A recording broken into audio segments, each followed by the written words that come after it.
Saudara Wali Kota Makassar Muhammad Ramdan Pumanto memantau kondisi bendungan Nipa-Nipa. Pantauan dilakukan untuk memastikan kondisi debit air di bendungan setelah cuaca buruk menerjang Makassar. Dari hasil pantauan, debit air bendungan Nipa-Nipa masih dalam kondisi normal. Meski demikian, Wali Kota Makassar Muhammad Ramdan Pumanto tetap menghimbau agar jajarannya terus memantau kondisi debit air dan permukiman warga. Selain itu, Dhani Pumanto juga meminta agar 12 pompa air dari bantuan pemerintah pusat segera digunakan demi mencegah banjir.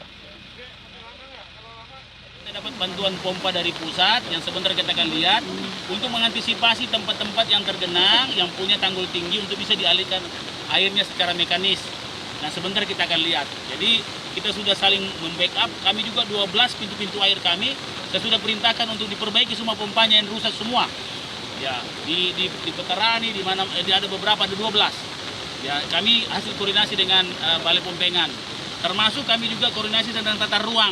Karena persoalan banjir ini bukan hanya persoalan alam, persoalan hujan, tapi persoalan juga tata ruang. Di mana orang membuat pemukiman di tempat air.